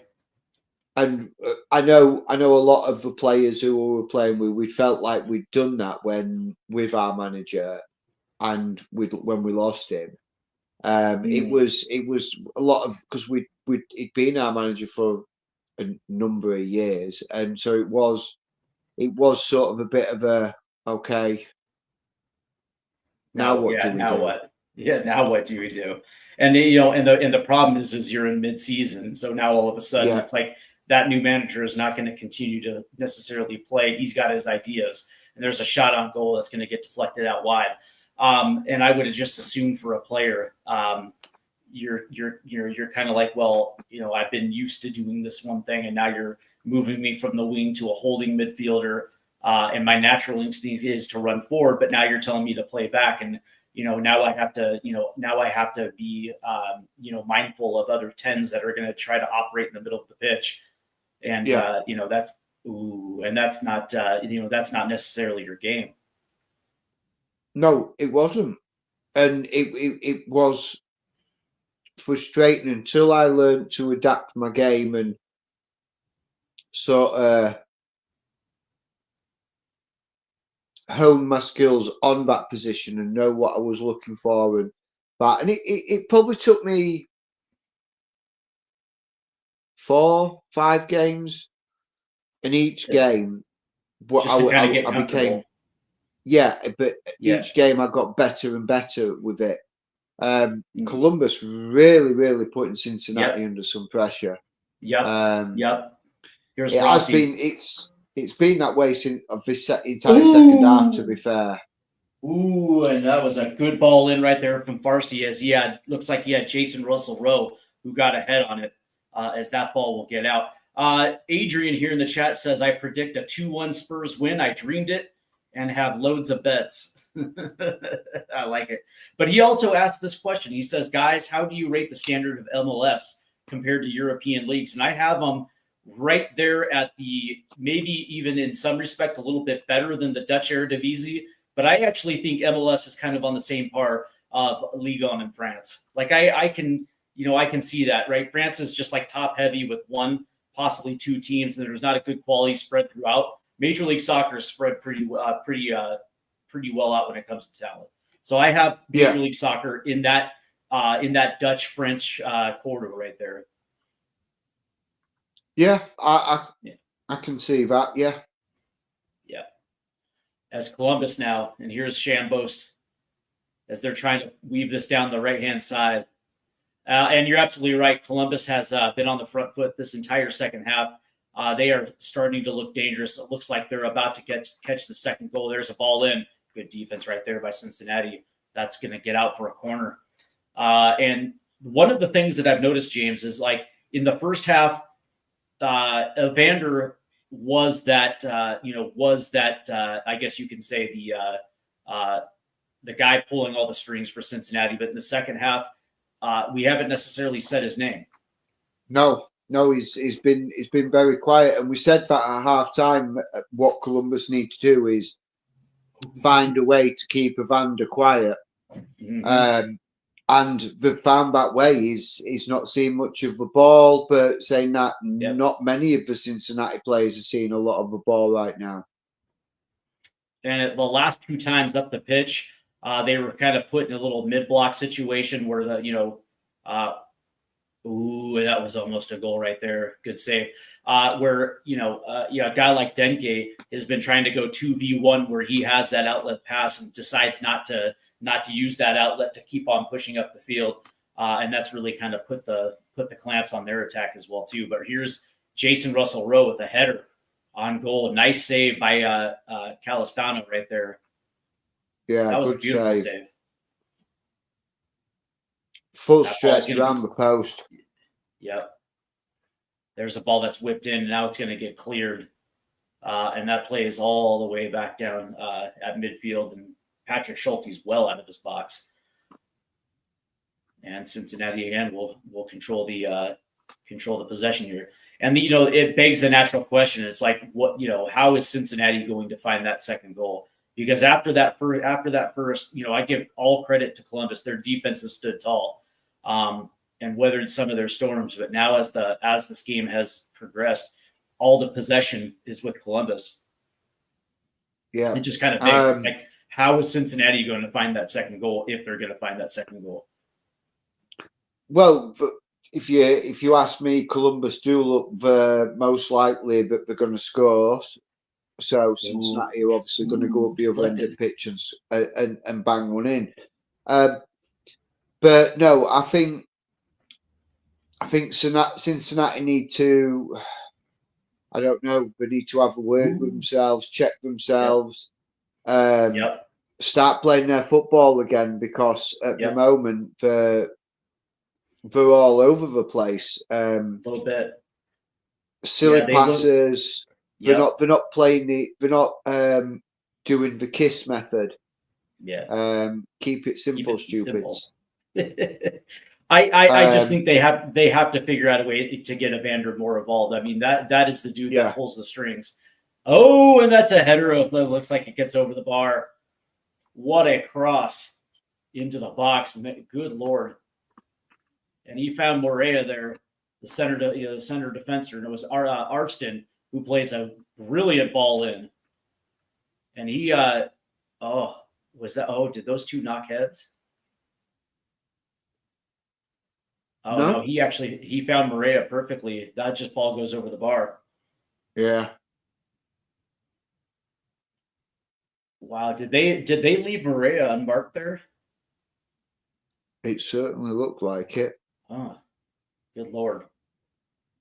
So here's Cincinnati with the goal kick here. Here's Calistano, who has actually played brilliant in the last 10 minutes. And here's the goal kick as that ball goes all the way down the pitch, tipped away by Denke right there, but Columbus. Oh, good play by Cincinnati, and that ball is going to try to get pushed forward, but again, there's no continuity. They look absolutely disjointed when they get the ball, and it almost seems like they're rushing.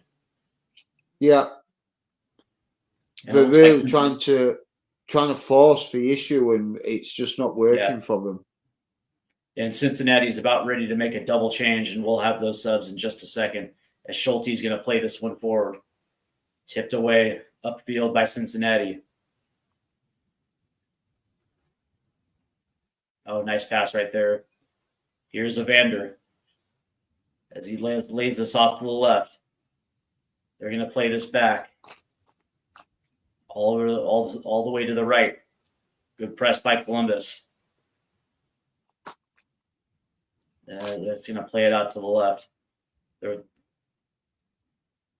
Play that forward, man. Oh, and a bad pass right to the gut of a Columbus defender. Here's Diego Rossi pushing it forward on the counter. Lays it off. Arfston, 1v1. Nice pass in. Shoots. Ooh. And just not enough. Not enough right there. Looks like it was Gazdag right there. And that was a brilliant pass into Gazdag right there. And it looked like he was just 1v1 and just couldn't turn and fire right there. Yeah, just don't get his generate any power on it, could he, at all? Yeah, because it looked like, as we watched the replay, and here's Arfston into the box, lays off a nice pass. Yeah, it didn't look like he had his feet set at all. You're absolutely right about that.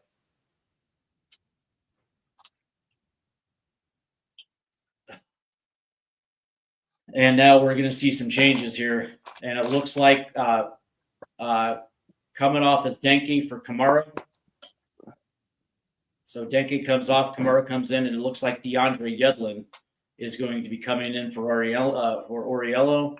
So the former U.S. men's national team right back checks in, as I think we have a sub for Columbus as well too. So we'll have that in just a second.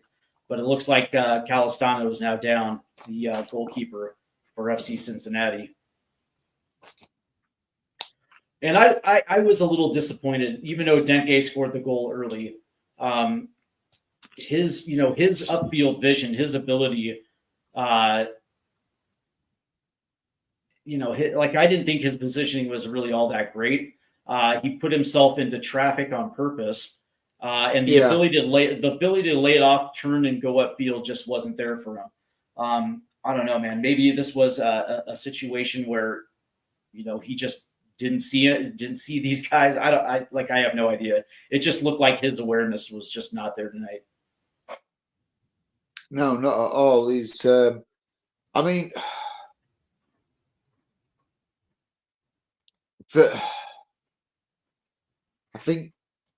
it's one of them. It's like I don't know why what's happened to them in the second half with Cincinnati. Yeah. They looks like I'm watching a completely different team. 100%.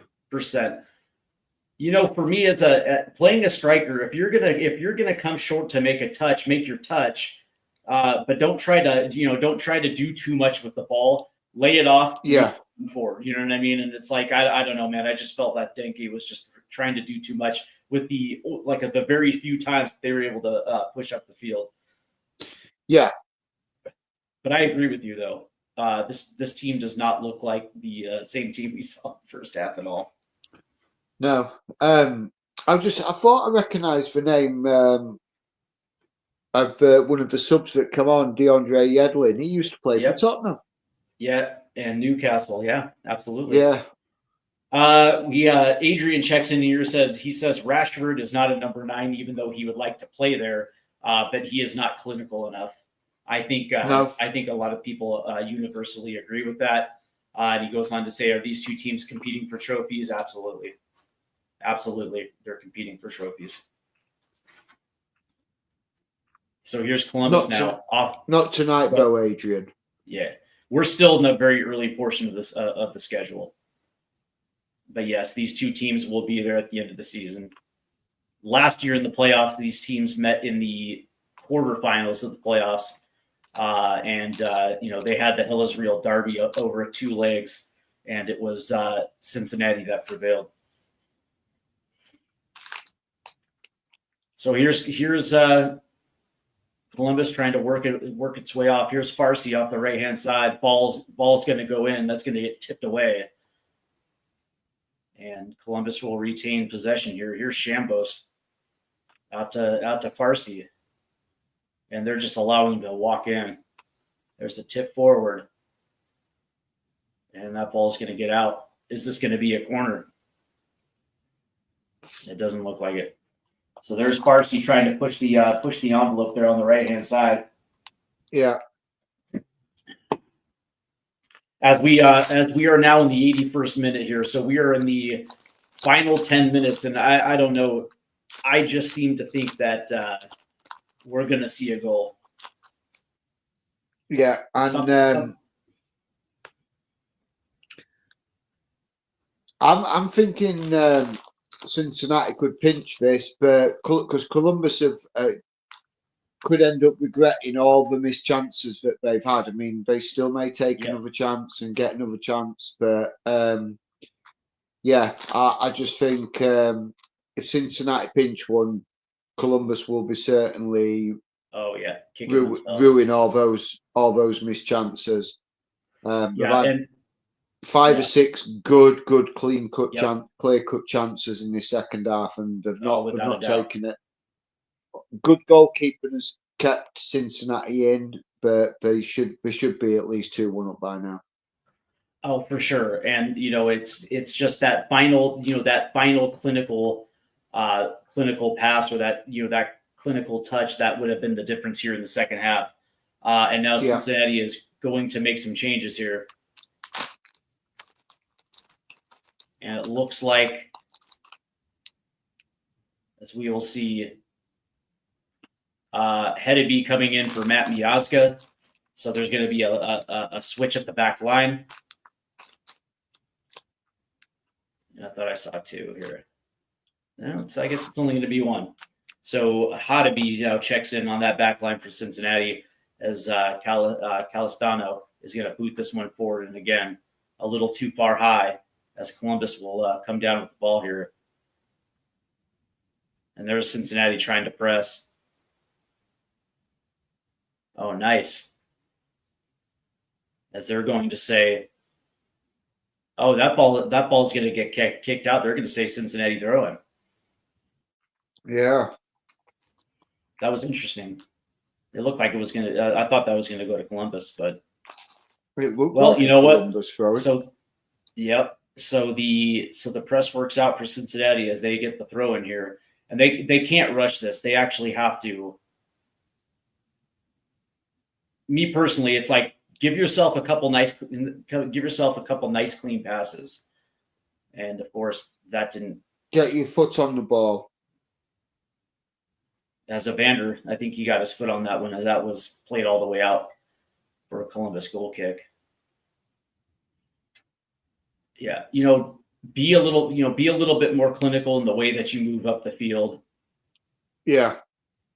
And that's the thing, is it almost feels like they're just trying to go. And I think, and me personally, I think Columbus has done a really good job to take that away. They have, and I'm starting to see now Cincinnati dropping deeper and deeper and deeper. Yeah, like they're in tight. Whereas before their front four, when they were pressing, they were deep inside Columbus's half, like almost up on their 18-yard line, and now there's barely anybody over the halfway line, and it's like, why? I wonder what the coach has said to them to make the players react like that's what they need to do, or is it because they're seeing Columbus play through their line so easy, they're dropping deeper and deeper because of it? But the more they drop deeper, the less likely they're to get an outlay and get the ball away, and just to ease this defensive pressure that they're under. Evander gets his pocket picked, and now Columbus is going to be on the break. I'm curious if maybe this was an issue of understanding where you're playing. You're on a road you're on the road in a hostile territory. You get an early goal, so you're gonna try to protect that 1-goal lead. Search for another on the counter, but for the most part, you're going to try to stay a little bit more compact. There's a ball. It's kind of back. If that's what we were thinking, it's kind of backfired on them a little bit. Yeah, but the crazy thing, it's like you get your goal in the first 5 minutes of the match, so it's like, are you going to protect a 1 goal lead for 85 minutes? You know, you would think that you think they'd be a little bit more front footed and take their opportunities when they come, but even like especially in the second half, they've been they have not shown that ability to get numbers forward. Uh, No, yeah. It's like and yes, you're absolutely right. They drop so deep that when they do spring a counter, there's only what 2 guys running forward. yeah, the other players are not sort of pushing as forward as what they were before. Um,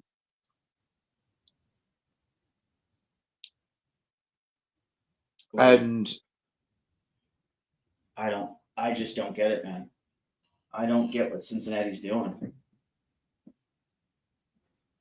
What was the point of that goal kick right there? yeah, I understand just I understand he's under pressure, but you had 2 guys right there to your left that you yeah, could have dumped it out left. it's just wastefulness and putting themselves under so much pressure.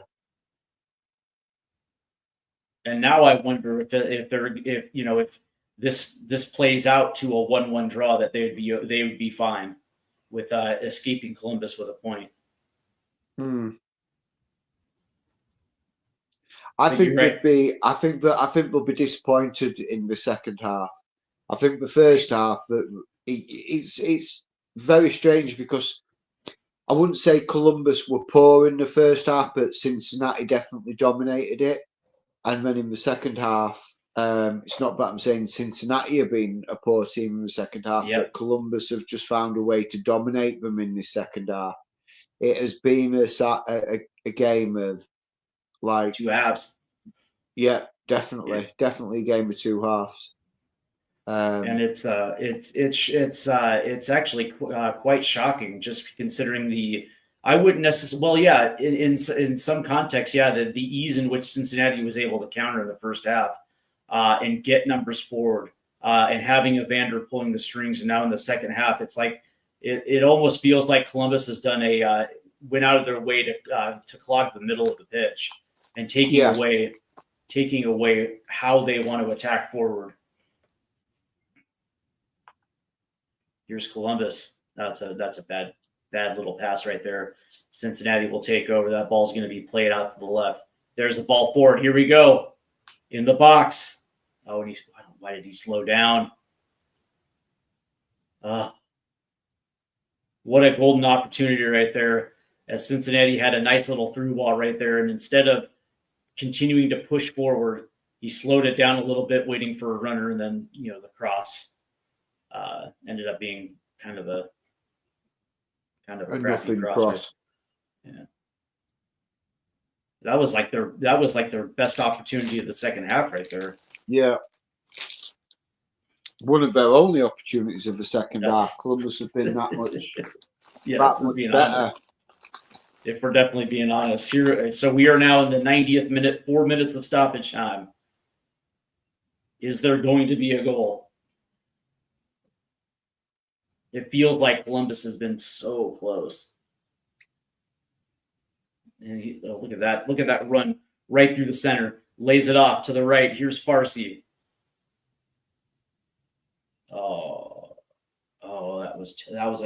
That was good ball movement right there between Farsi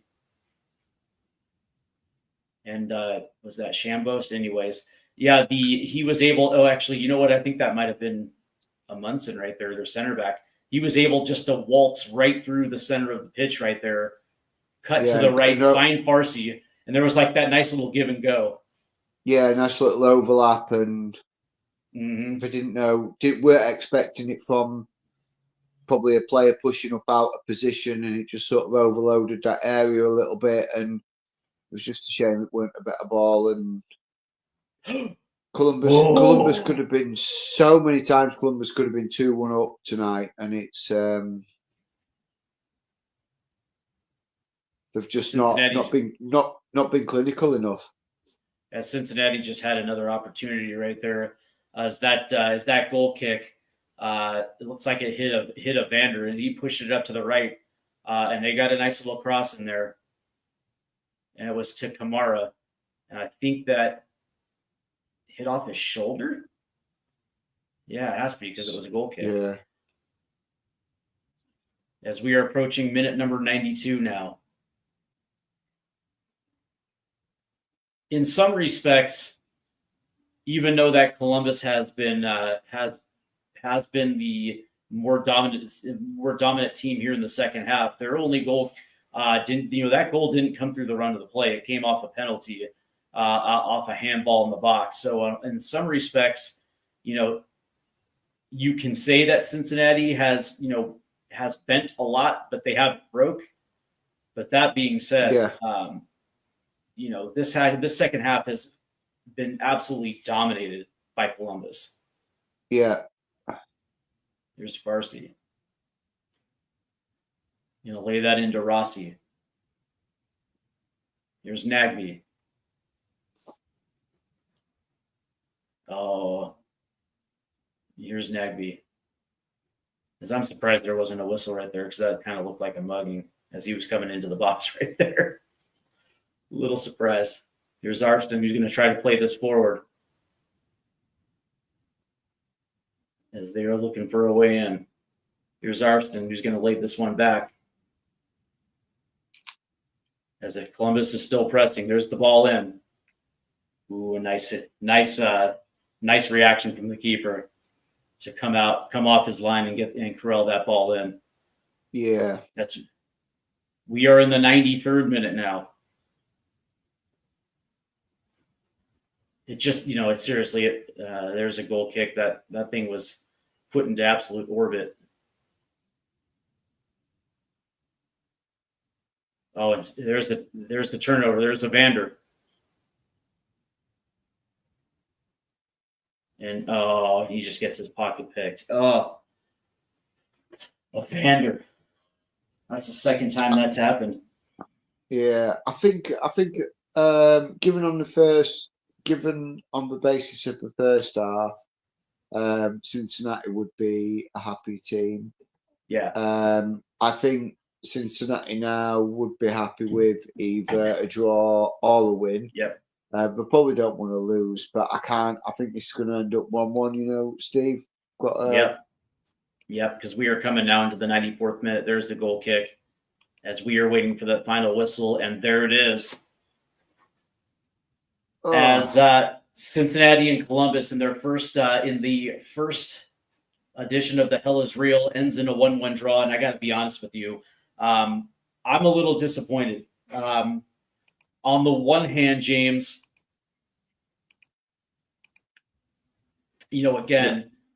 Columbus gets their goal off the penalty, but that second half they created so many goddamn chances. Yeah, and they just lacked that last little clinical finish. So if you're Columbus, you're disappointed because you had Cincinnati on the ropes the entire night. Yeah. Absolute 100%, and I think Cincinnati were lucky. They had a much better, stronger first half, and they just seemed to take the foot off the gas in the second half. But yeah, I think Columbus will probably be the more disappointed team coming away from that game because they were just so dominant in the second half. Like you say, they were just so dominant, and they really, really should have been finishing better. And they could have easily been 4-1 winners tonight. Oh, without a doubt. But I think the more shocking of this was the fact that Cincinnati literally went invisible in the second half. I think they were content to either protect a 1-goal lead or at least play for a draw, understanding that they're on the road, but they have, in my estimation, they have the better attacking 10. I think their strikers are far better than what Columbus had. But the difference, but for whatever reason, I think you highlighted this absolutely brilliant though, was their tactical adjustment where instead of pressing with their attack forward, they're essentially playing 10 behind the halfway line. and they weren't aggressive on that press. They weren't necessarily trying to, get that ball back higher, simply allowing Columbus just to have possession essentially for a good 70 minutes of this match. Yeah, and it cost them at the end of the day. Yeah. It cost them 2 points. I think Cincinnati will be probably the happier with getting the point, and I think Columbus will be definitely disappointed with the amount of chances that they had in the second half there. Yep. I completely agree with you. So before we go, let's go a quick roundup around Major League Soccer. And again, Toronto beats Montreal 6-1 in the first Canadian derby between those two teams. Montreal gets a red card, which essentially opened up the floodgates. Toronto drops 6 on them, which is just absolutely wild. In the New York derby, NYCFC beats the New York Red Bulls 2-0. And of course, this first matchup, as the hell is real, ended up in a 1-1 draw. Philadelphia right now is leading Atlanta United 1-0. And if things hold off, they're in the 81st minute, and Atlanta will suffer another defeat, which is just absolutely shocking. They've gotten off to just such a horrible start. Right now in the 80th minute, Chicago is beating Charlotte 4-1. They get their goals from Jonathan Bamba in the 42nd minute. Brian Gutierrez bags himself a brace. And Zuckernagel scored in the 64th minute for Chicago, and Patrick Aubameyang scored for Chicago. And that's looking like the Fire are going to take this one. In the 80th minute right now, New England and San Jose are at a 0-0 draw. And so that one right there is going to be an interesting down the stretch. Vancouver and Austin are in the 41st minute, and that's a 0-0 draw.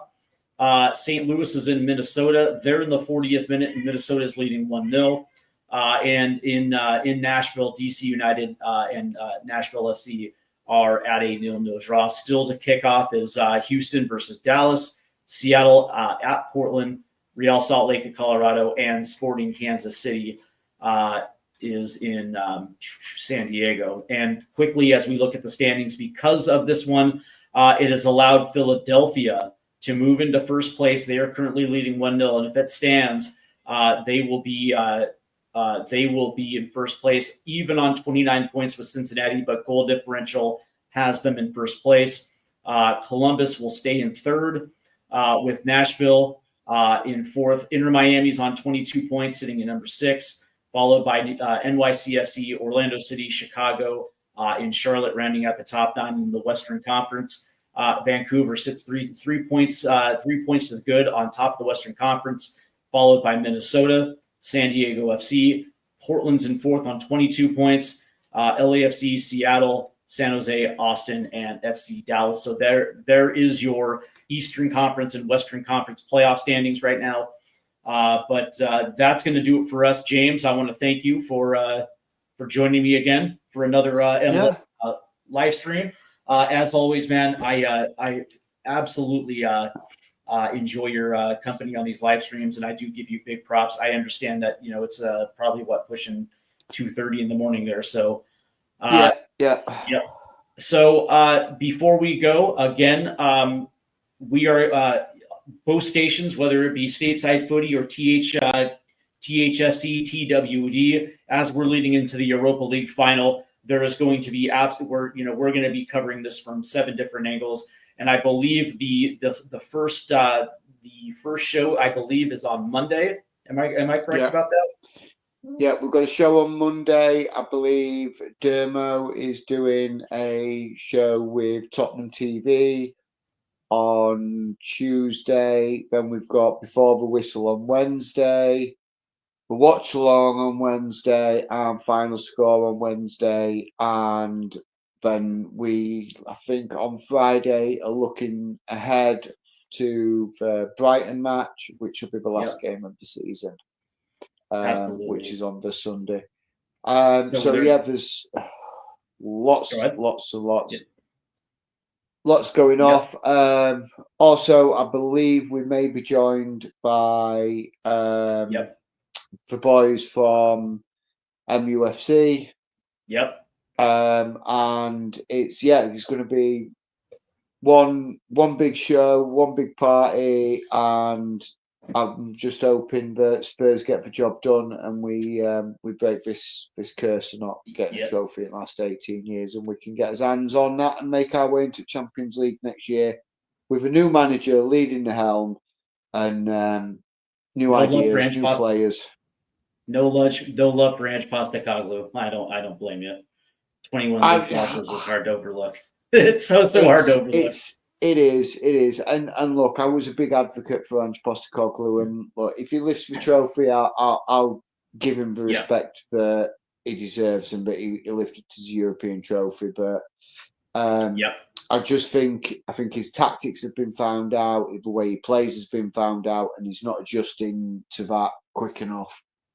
And however much we can blame the injuries, or we can give him the excuse of the injuries. And obviously we know what went off with Scott Moe, Joanne Lang. Yeah. And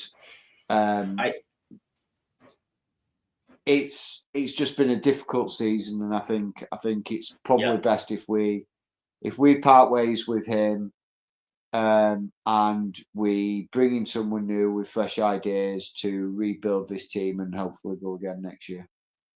I believe the term is shambolic. That's what the season has been. But I will say that, over the course of the last month, as it has been abundantly clear that the Europa League took precedence over the league, he has, I'll give him credit because he has played a more conservative approach to the Ange ball style. So I will give him some credit. But what cannot be overlooked is the fact that he specifically rotated for the Europa League, essentially leaving out his best players for the league.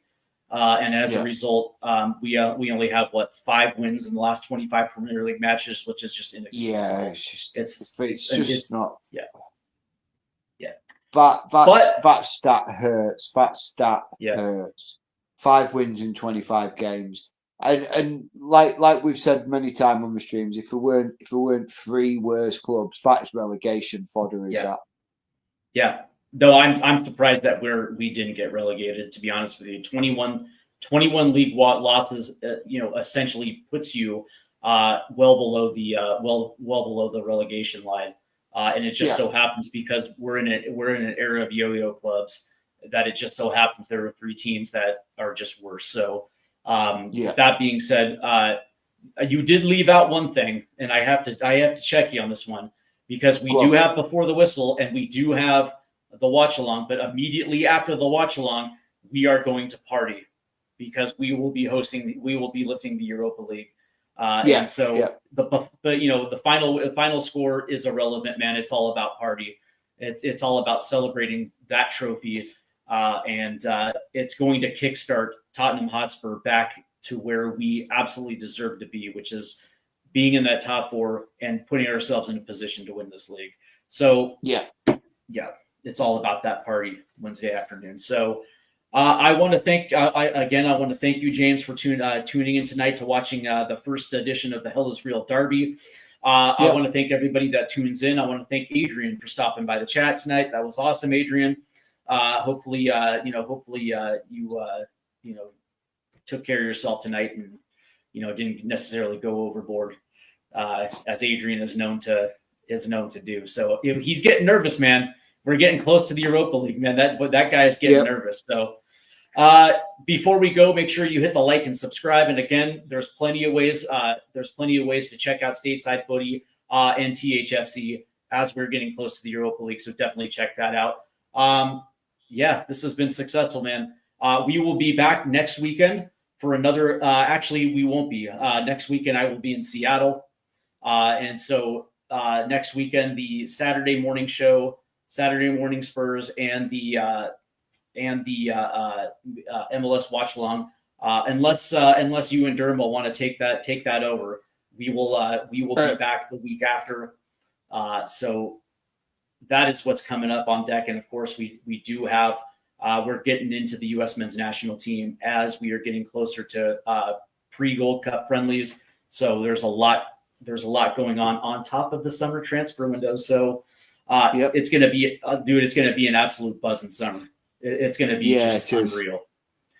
Thank you again. I'm looking forward to all the transfer rumors. Yeah, I do love a good transfer rumor. I do too, man. So it's going to be interesting getting WhatsApp messages like, hey, dude, we got to get on here because so and so is coming to North London. So I'm looking forward to that.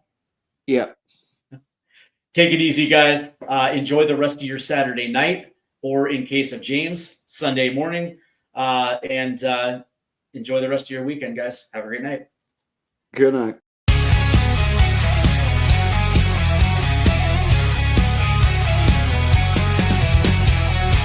Rusted goalposts under fading skies.